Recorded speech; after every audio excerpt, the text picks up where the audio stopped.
If you have been paying attention to the discussions around clean energy and climate change in recent years, you will certainly know that there has been a massive hype around hydrogen. Many countries have developed hydrogen strategies.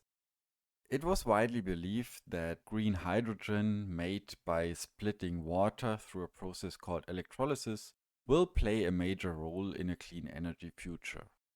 Particularly for industries where other alternatives are very difficult to come by, hydrogen is widely seen, even amongst those who are more skeptical about this hype, as a potential solution to decarbonize these sectors.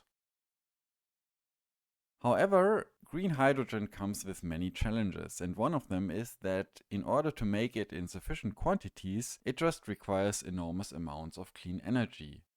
And for many countries that are invested in this idea, it is rather questionable whether they can make all that green hydrogen themselves, because the potential for clean energy within their borders is limited. For countries that can plausibly not produce all the hydrogen they want to consume themselves, an obvious question becomes whether imports are an option. Some countries that are betting big on hydrogen, like Japan or Germany, are already energy importers. Today they import oil and gas and sometimes coal, and in the future they could import clean energy like hydrogen. There are already some initiatives underway where countries are making agreements. Here's, for example, an announcement from last year where the governments of Germany and Canada signed an agreement for the supply of clean hydrogen. Similar agreements have been made with Australia or India. Germany is already following a policy where they are trying to find partners that could deliver hydrogen to them. When you see something like that, obviously the question becomes, how do you actually do that?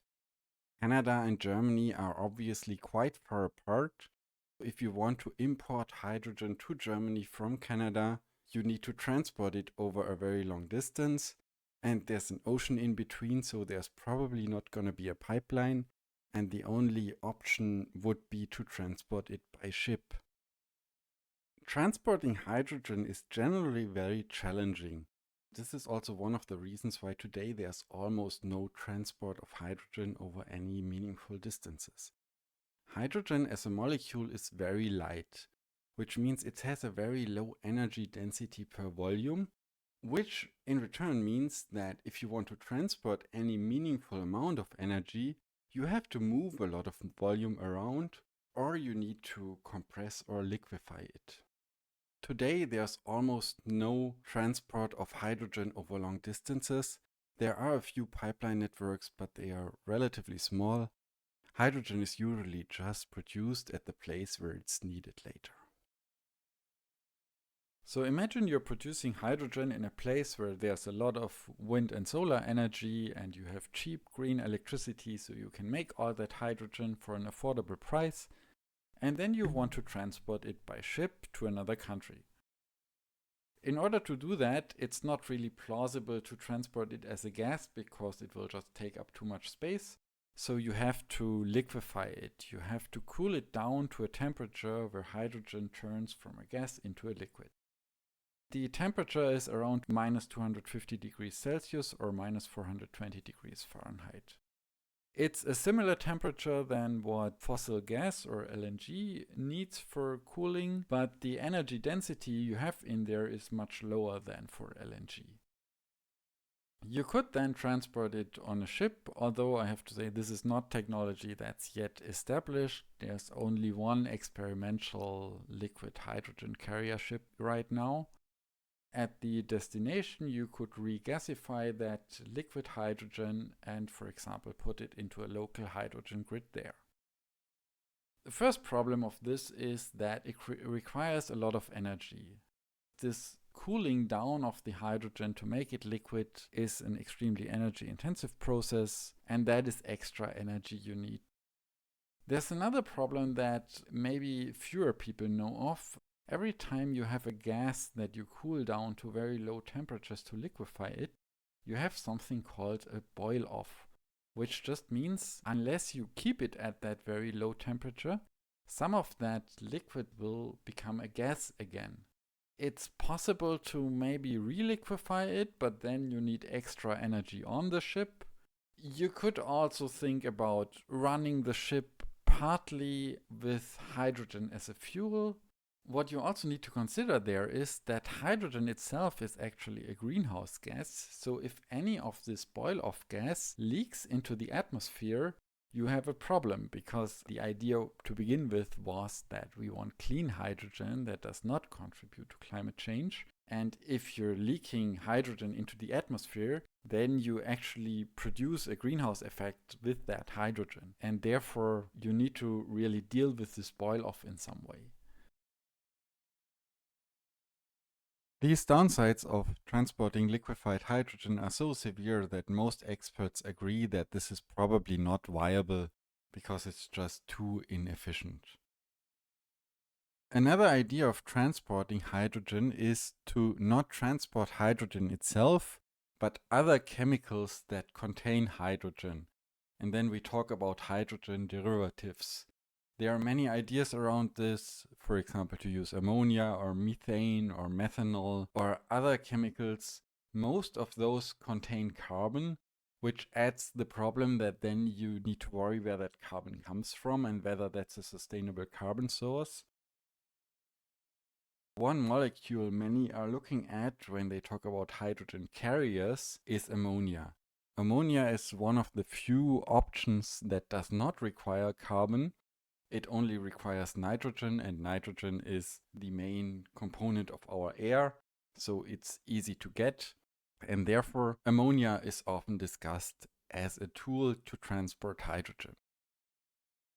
At this point, I should quickly mention that there's also a discussion to use ammonia as a shipping fuel, but that's not what I'm going to talk about in this video. It's a different topic with different considerations. If you're interested in that, please leave a comment. I may make another video on that, but it's not what we're talking about here. What we're talking about here is using ammonia as a hydrogen carrier, so we're transporting ammonia, we're not using it as a fuel. One downside of ammonia is that it's actually very toxic and therefore dangerous. On the other hand, ammonia transport is already happening today. It's an established technology. Ammonia is today primarily used in the fertilizer industry, and therefore it's already a chemical that is widely traded and transported. Imagine again that we have a place where we have a lot of green energy and we use it to make hydrogen and then use the so-called Haber-Bosch process to make ammonia. The Haber-Bosch process is an established technology that is already one of the most important processes in the existing chemical industry. So this is something that is well known and it's also already well optimized. Then you have to liquefy ammonia. However, it is much easier to liquefy than hydrogen because it needs much less cooling compared to liquefying hydrogen. Transporting ammonia on a ship is also something that is already done today. There is existing international trade of ammonia. Carrier ships that can transport the gas are available today. At the destination point, what you can do is build an ammonia cracker, a facility that converts ammonia back into hydrogen. Unlike the other parts of this chain, this is technology that is actually new. That is currently not done at industrial scales. There are some pilot plants, but it is technology that has yet to be developed at an industrial scale. It's not something that is available today. One property of these processes that is important to consider is that the Haber-Bosch process is a so-called exothermic process, which means that it releases energy in the form of heat in the chemical reaction. The ammonia cracking process is an endothermic process, which means it requires heat that needs to be provided externally for this reaction to happen. This is a very undesirable property for what we're trying to do here. At the point where you're producing the hydrogen, which is the place where you have a lot of energy in excess, you have an additional source of heat energy, but essentially what's happening here is that you're losing some of the energy that you created by making that hydrogen. At the destination, this is the place where you're importing hydrogen, where you have limited amounts of energy. You need to provide that extra heat energy. The many conversion steps involved in such a concept of using ammonia as a hydrogen carrier mean that the overall efficiency of such a system is going to be quite low. If you look into studies that have tried to calculate the overall efficiency, that means how much energy you're getting out at the end compared to what you put in at the beginning, you end up with something between 30 and 40%. You're losing around 2/3 of the energy along the way. This is not very favorable. And just if you wonder, as I've mentioned earlier, there are other hydrogen carriers discussed. All of them are either in the same range or worse. There are ideas to use, for example, methane or dimethyl ether, and even ideas to use CO2 to make them and then transport the CO2 back to the place of production and maybe even use the same ships to do that. But all of those end up having quite unfavorable energy properties, and they're just losing a lot of energy and are not very efficient. Despite this low efficiency, there are a number of companies that are pursuing such projects. This is a press release from actually quite recently. The company Air Liquide, it's a chemical company specialized in gases, have announced that they have received funding for building an ammonia cracker in the port of Antwerp in Belgium. This is not the only project like that, but this seems to be one of the more advanced ones. They also announced that they've received funding from the EU Innovation Fund, which is a major support program from the European Union for decarbonizing industries. This is a sign that this is probably a project that has a higher chance of being realized than many others and may not be just an announcement, but this is something that they seriously want to pursue. Let's take a step back and ask some more fundamental questions. Imagine we have such a system where we import hydrogen with an ammonia carrier, or just imagine we have any way to import clean hydrogen. What would you actually do with it? One thing you can do with hydrogen is to make ammonia. And that is actually the main reason why hydrogen is used in industries today. The production of ammonia, which is an important chemical to make fertilizers, is the largest consumer of hydrogen that today is made from fossil fuels and causes a lot of emissions, but it is the most important consumer of hydrogen.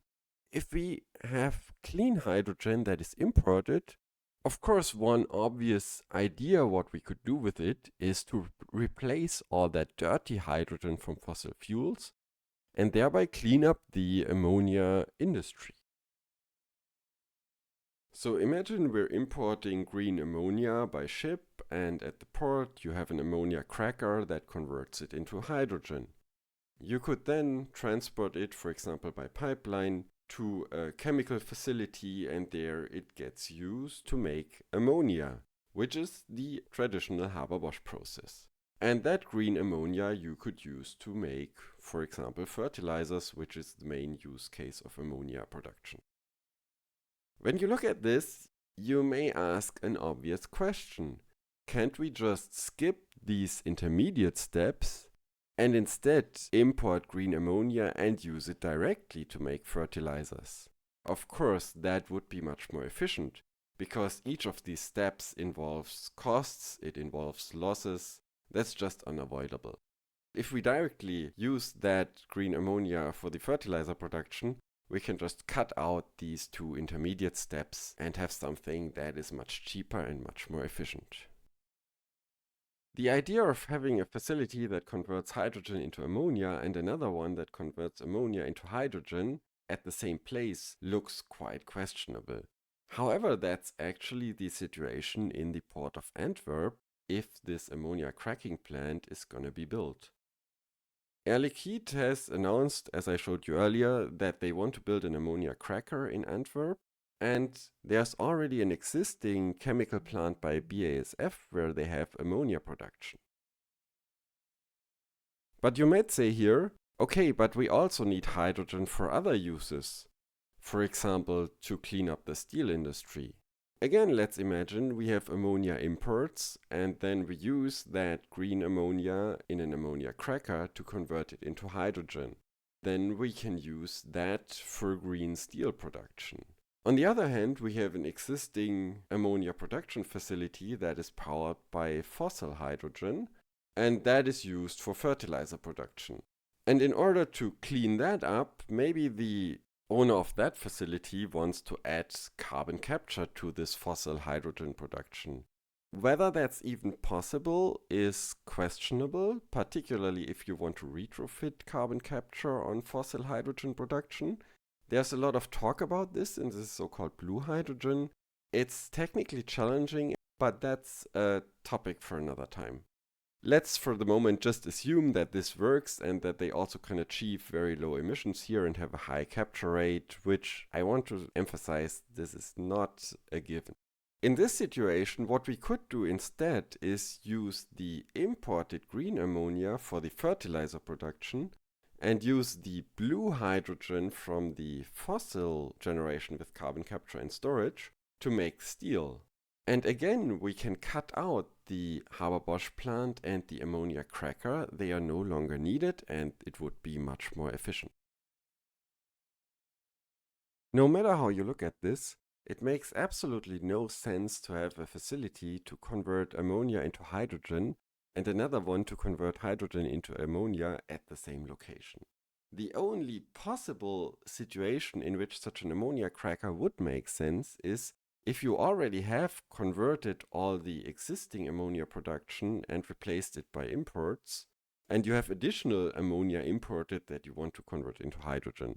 But that seems hardly realistic, at least not anytime soon. If that obviously makes no sense, then why are people pursuing this? While it's not clear whether any of these plants will ever be built, it seems at least that some companies are seriously pursuing that and are planning to build them. Now, in recent years, of course, we had a big hype around hydrogen, and one explanation may just be that the story around ammonia crackers is just required to make some of these ideas make sense when you talk about importing hydrogen in huge quantities. And therefore, there's a willingness from politics to support some of these projects, even though they don't make much sense, because they are part of this larger story of hydrogen as the big savior of the energy transition. When you think about this, it does not just mean that these ammonia crackers make little sense. If you think that you're importing large amounts of green ammonia and use them to replace ammonia plants, for example, within Europe, the obvious conclusion of that is that these existing ammonia plants will be shut down at some point. They will become what is called a stranded asset. And this is a discussion that has been going on for a while. Stranded assets means plants, technologies, infrastructure that is no longer needed in the future. It's been a big discussion around fossil fuels because if we take climate change seriously, then this inevitably means that a lot of fossil fuel infrastructure will become obsolete. But in this case, okay, a Haber-Bosch plant is also kind of fossil fuel infrastructure because at least today it relies on fossil hydrogen. It could also become a stranded asset if we're replacing ammonia production with imported green ammonia. And industry players really don't like to talk about stranded assets, particularly if it's assets that they own. And I think this can also explain some of the irrationality of some of the ideas floating around. More generally, the idea of shipping hydrogen is just misguided. It will not happen because however you try to do it, it's always very difficult, very expensive, and very inefficient. And this is not just my personal opinion. Many people I have talked to who are in this space agree because there's just no feasible way to do this that would in the end be economic or would be viable from an efficiency standpoint. So what are the alternatives? We still want to decarbonize, right? And we want to mitigate climate change. Of course, one option is just to make green hydrogen close to where you want to use it. It's difficult to transport, so you're just not transporting it or only transporting it over very short distances. And that is, by the way, also how hydrogen is treated in the industry today. Today, it is very common that hydrogen production facilities from fossil fuels are just located close to the point where this hydrogen is actually being used. And there's also something I want to point out here. I have this nice picture of wind turbines here, but of course not everyone finds them nice, and they are often quite controversial. And this is a discussion I'm often missing. When we're talking about the future industry, it will eventually become a question: how much electricity are we willing to produce at certain locations, for example in densely populated Europe, and how much industry do we want to have in these places? If we want to have industries that need green hydrogen, then we need that green hydrogen and we need to make it somehow. And if it's not feasible to transport it over long distances, then you need to make the hydrogen where you want to use it, which means you need the energy where you want to use it. And if you're complaining about every wind turbine and at the same time complaining about deindustrialization, maybe there's some inconsistency here. Of course, you could import products made from hydrogen instead of importing hydrogen itself. And one of these products could actually be ammonia. Importing ammonia works, and just using it as ammonia for the same reasons you used ammonia before, that's a viable path. But that means, as already mentioned earlier, you won't have ammonia factories at these places where you import it in large quantities. You can also import other chemicals made from hydrogen. One that has many uses is methanol, but you could also think about things like sponge iron, which is iron made with hydrogen, which you can then use for steel production. But of course, this involves also some difficult discussions, because in a place like Germany, there's a big chemical industry, there's a big steel industry, and replacing some of these industries with imports is not necessarily going to be popular. You could still have industries that use these products that are imported, but you would shift part of the production chain to other locations. And of course, that also has geopolitical implications, and it's not an easy debate to have, but it's a debate that's happening, and I believe in many cases that is what's going to happen. If you enjoyed this video, of course you can like it, subscribe to the channel, or share the video with other people who you think might enjoy it. And also I'm publishing a newsletter where I'm covering topics like this. I also covered ammonia crackers before, a link is in the description. Please check that out if you want to know more.